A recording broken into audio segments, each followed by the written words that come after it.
I'm out of water. Hi. Hey, hi, welcome. I am writing a scene today, and I thought I'd bring you along with me to write this scene. This scene that I'm going to write today, is the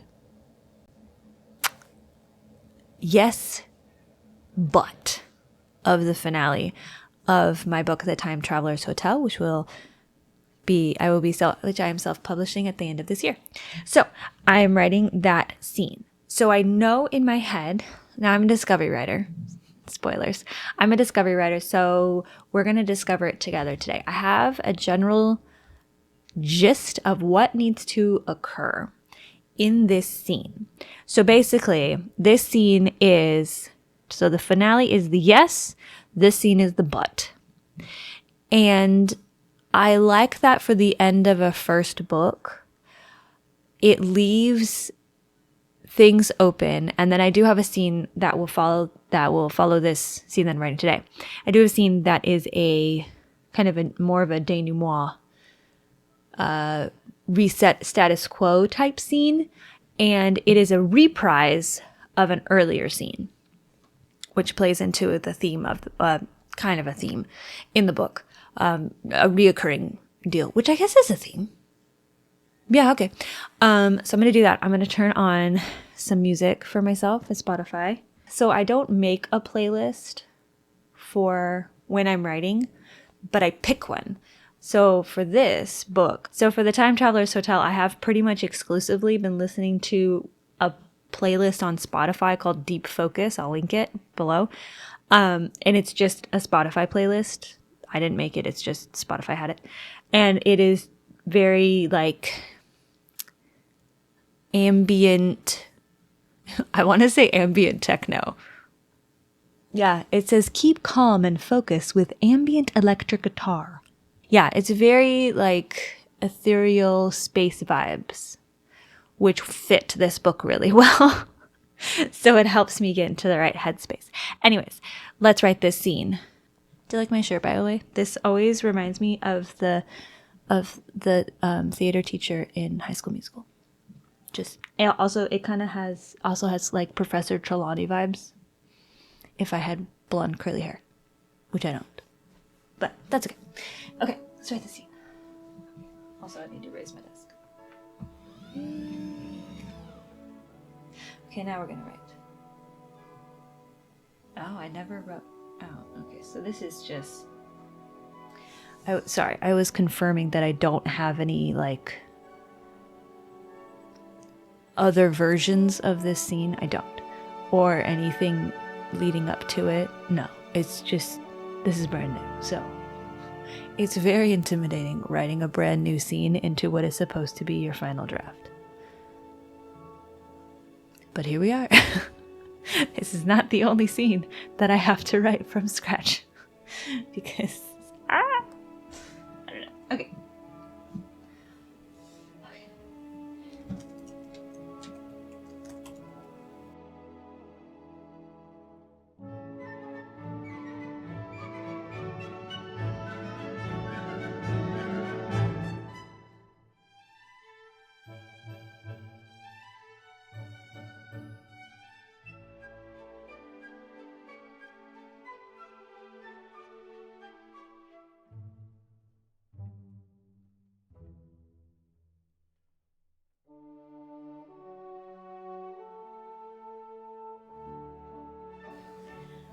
So I'm trying to reintroduce characters who were in the beginning of the book, who are very important to our main character. It's his parents. So I'm trying to reintroduce them effectively, but also very quickly. Yeah, and I'm trying to make that as smooth as possible, which is why I feel like I'm typing really slowly. It's okay. I'm also on a timeline because I have to go pick up my kids in half an hour. We'll see how this goes. Okay.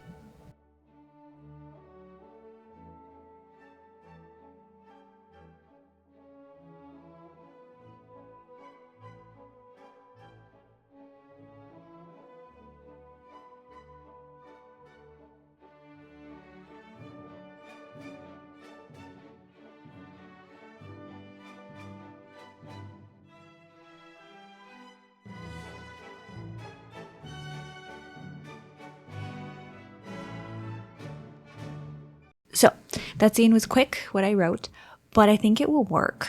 So basically, it ends with a fight, a very uneven fight. We have a very uneven fight, and Matt loses. Our main character, Matt, who is a time traveler. He is born with the ability to time travel. It's kind of like his X-Men ability. That's really the best way to explain it without really going into detail about the book itself. So that happens. And in my canon, in my book, I treat it very much like an X-Men ability. Like, it's hard. It causes pain and trauma and sadness, but it is also cool. But I don't explain it explicitly with genetics or anything like that. So I leave it a little bit loose. I leave it a little bit, good grief. He's very loud out there. I leave it a little bit open to interpretation about where this ability comes from. And I'm kind of treating it, so it's science fiction technically, but I'm treating it like magic because in my head it's basically magic. So, but in the yes is that we learn to use the ability, we learn to do really cool things with the ability. So we end up like, yes, we do all the cool things, but in order to fix the main problem of the plot, a choice has to be made by not our main character, by another character. And she makes that choice. And someone decides she made the wrong choice and that it's his fault. And beats him up for it, basically. So I just wrote that, beating him up. I hate fight scenes. I hate writing fight scenes. They always feel very clunky to me. Mostly because my spatial awareness is not great. I don't have great spatial awareness. So writing a fight scene is challenging, but I did it. And I'm going to read through it later and make sure it's good and I can add things to it. It's very short, which I'm okay with. It's supposed to be kind of short and punchy, which is a lot of this book is very short and punchy. But I do need to make sure everything makes sense. Because sometimes I leave things out because I'm like, you get it, right? I don't need to explain it. And it's like, no, you really need to put this down, like actually on the page. Okay, but on that note, I do need to wrap it up because I need to wrap it up right now because I need to go get my kids from school. And that was about 3 words shy of 1,000. We'll keep it. That's good. So I am hoping that the next time I write, I'm not saying when because it's been that kind of week. I make a plan and it immediately gets obliterated. But my plan is that the next thing I write is connecting this scene I just wrote to the previous one because that scene isn't quite finished yet because it is chunky. But I'm mostly rewriting. I'm not writing whole, like, brand new stuff. So that's good. All right, so that was that. I will check in with you later. Bye. I'm not your ordinary family. We can all agree. We are. Close as close can be. Don't matter. Okay, anyways. Sorry, we're getting all situated again. All right. Hello. It is now evening. You can't tell by the change of mood lighting and how it's changed. All right, it is now evening. I'm coming back to the scene that I wrote earlier. And let's see if it's still need to be up higher because I'm more tired now. Yeah, I want to see how it is now that I've had a little space from the scene. I'm interested to come back to it and see how I feel about it. I didn't go get tea. I forgot. Be right back. I returned with tea. It may be out of camera, but it's still there, so it counts. Okay. Oh, I'm sitting. Okay. My headphone almost went into my tea. That would have been so bad. Okay, so let's get back to this scene that I wrote this afternoon. I wrote it pretty quickly. I know I got what I needed to accomplish. I know I wrote that out in this scene. So it's definitely there. When I read through it now, what I'm looking for is to make sure I hit kind of my beginning, middle, and end well. My only trick is I haven't written the end of the previous scene, and this scene begins like immediately following. So that's a little bit tricky, but it already exists in a previous draft. So I'm just rewriting it and retouching it up. So I kind of know how that scene ends. It's not like, I don't know. Yeah. So I know it starts in the right place. I just need to make sure it doesn't get a soggy middle. Because scenes are very short versions of books. Arguably, every scene is a short story. Maybe that's a hot take. Every scene could function as a short story. The only thing that changes it is context. There may be some things in your scenes in your book that are in books that don't make sense outside of that context. So that's what would make it not a short story. But yeah, probably more like flash fiction, but which is still a short story. You don't need to get technical here. It's fine. So yeah, I'm going to read through this and make sure my middle doesn't get confusing or soggy. I'm pretty sure my ending is okay. However, this was the first time I wrote this scene. And usually the first time I write, I tend to have my beginning be too long and my ending too short. Because I like scenes that are in late out early. I'm really bad about figuring out where to start a scene. So usually I start writing and then kind of figure it out as I write because I'm a discovery writer and that's normal. And sometimes I think I've already explained a thing, but I haven't actually written it down on the page yet. My brain has jumped ahead a couple beats.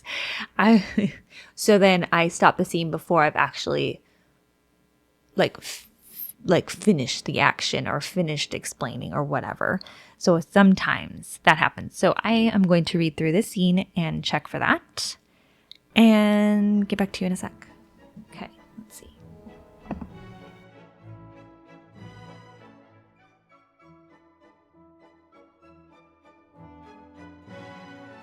Okay, felt could handle.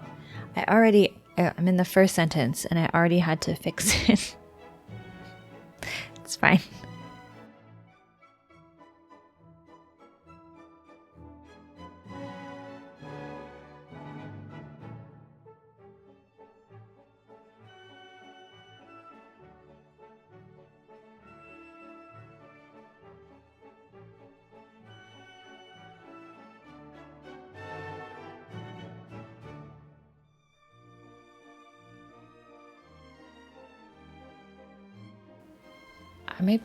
I have a question. So I might pop this into my Discord and just ask this, but I'll ask you as well. So my main character is like 18, 19 years old-ish. But his parents feature rather prominently in the story. I don't know what to call them. My story is in third person limited. And I don't know what to call his parents. Most of the time, they're Mr. and Mrs. Fan. But every once in a while, I refer to them as like in this sentence, Mr. Fan appeared behind Matt with Mrs. Fan holding his arm. That's fine. That makes sense. And then a couple sentences later, Mr. Fan looked at his wife. That feels weird. Because it's his wife, but we're looking through Matt's. Sorry. So it is true. So when I was writing this, I chose to say Mr. Fan looked at his wife instead of Mr. Fan looked at Matt's mom, because they're sharing a look as a married couple and they're sharing a communication, a nonverbal communication that is between husband and wife. So I referred to her as his wife, even though we are in Matt's perspective and he's looking at his parents. Does that work or is it weird? I don't know. Okay. And I've struggled with this the entire time. It's funky. And I don't, just the character of the parents would not be appropriate for Matt to refer to his parents by their first name. Just his dad is a bit more formal. Like that's just his personality and his character. There's also a inferred language, like English is his second language.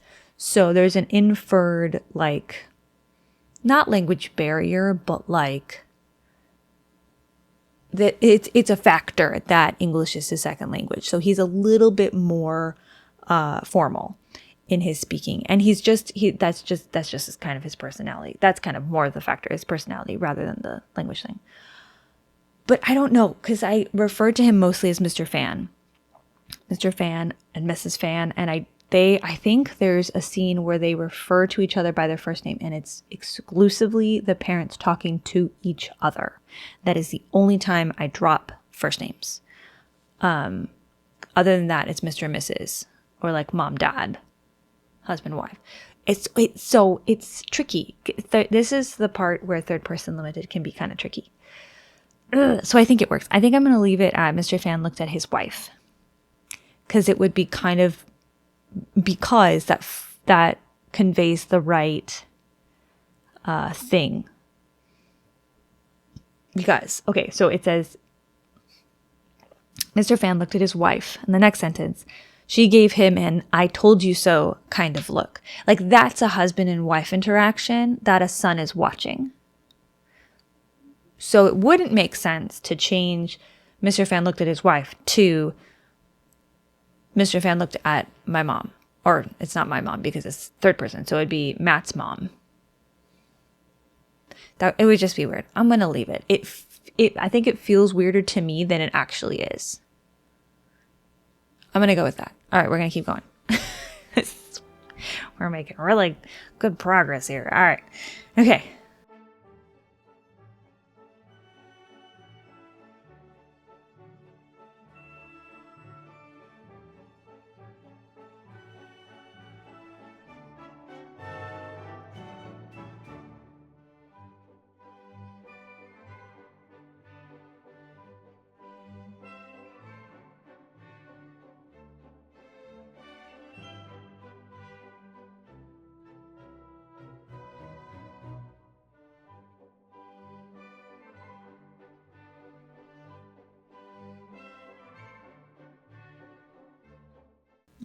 I wrote this really quickly. It was action focused, not detail focused. Then Matt had seen her. Then when Matt had seen her before, and her eyes fixed on Matt with a fury that melted his insides. I love that. You! She bent down and picked him up by the throat.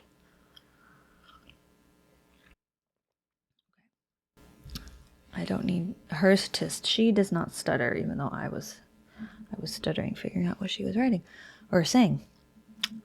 Never read like that. Like you write. I've done it twice now, where I wrote how I was actually thinking and feeling instead of like how this character would actually think and feel. It's fine. Often that comes across as like stuttering or saying ums and ahs is because like I'm trying to figure out what they're saying, and so I put in filler words or em dashes. It's fine. All right.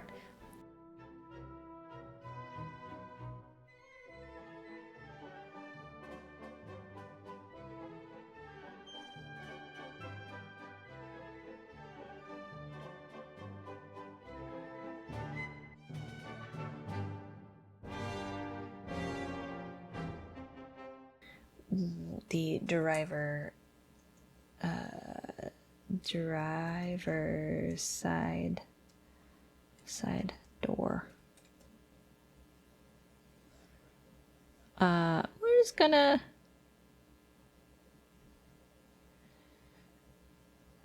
that gets its own sentence. We're being real choppy. Choppy is okay right here. We're in action. We're moving. No longer frozen, but he wished he was. Every movement, every breath hurt. Tried to jump again, because he already just did. But his sight hurt too much to focus. He rolled and fell off the SUV, his knee and elbow scraping on the asphalt. I've used the word asphalt twice. We're in a parking lot. I feel like that's okay. That was her choice. I'm just going to say ground, because I've already used the word asphalt.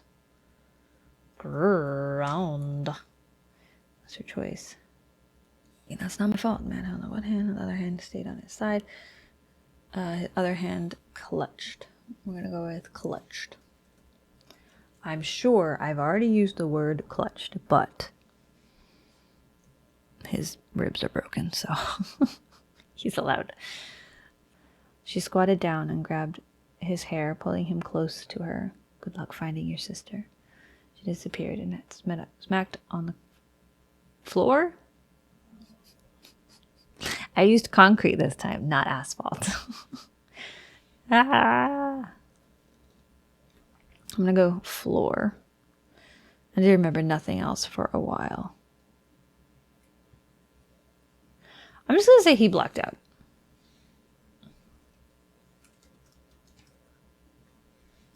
Okay.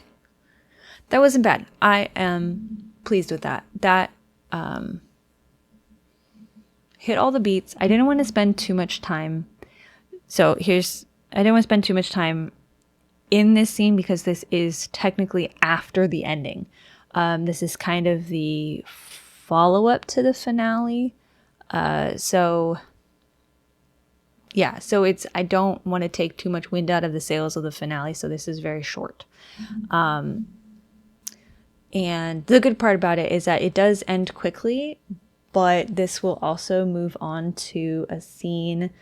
This will move on to a scene that will reprise one of the first scenes in the book. So that's kind of fun that this will reprise the end, one of the first scenes. And then I'm thinking actually I'm going to have a very, very short epilogue. Because during the finale, one of our important secondary characters, one of the pretty important secondary characters gets yeeted from where everyone else is, and she's gone, and they don't have any way to get back to her. So I'm thinking of doing the epilogue. So I'm thinking of doing the epilogue from her perspective, and just kind of like, where did she end up? So we see that, she's safe and all that, and that she is lost in space, basically. And that would probably be where book 2 will pick up, with her and the two characters she was with, and the two characters she ended up being with are two of my they're very alien, like they are my alien people. So I think that might be kind of fun. It'd be very fun actually. So okay, that was that. Okay, thank you for joining me for writing this scene. And it was definitely an in late out early type of scene, and I really like that about it. It did end with a character passing out, which is kind of, it's not the best way to end a scene, but he did just get beat up, so I think he earned it.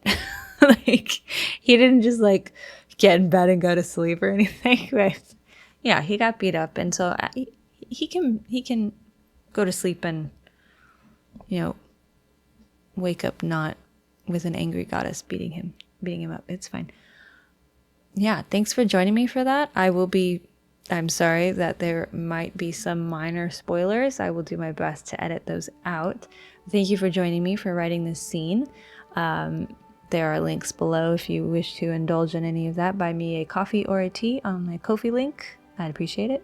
And I'll see you next time. We'll write something else together. I do have some short stories I need to edit. Maybe we'll do that next time.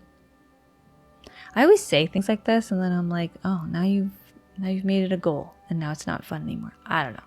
So, anyways, thank you for joining and writing a scene with me. If you have any suggestions, let me know. If you think that scene sucked, don't tell me. I don't want to hear it. Okay?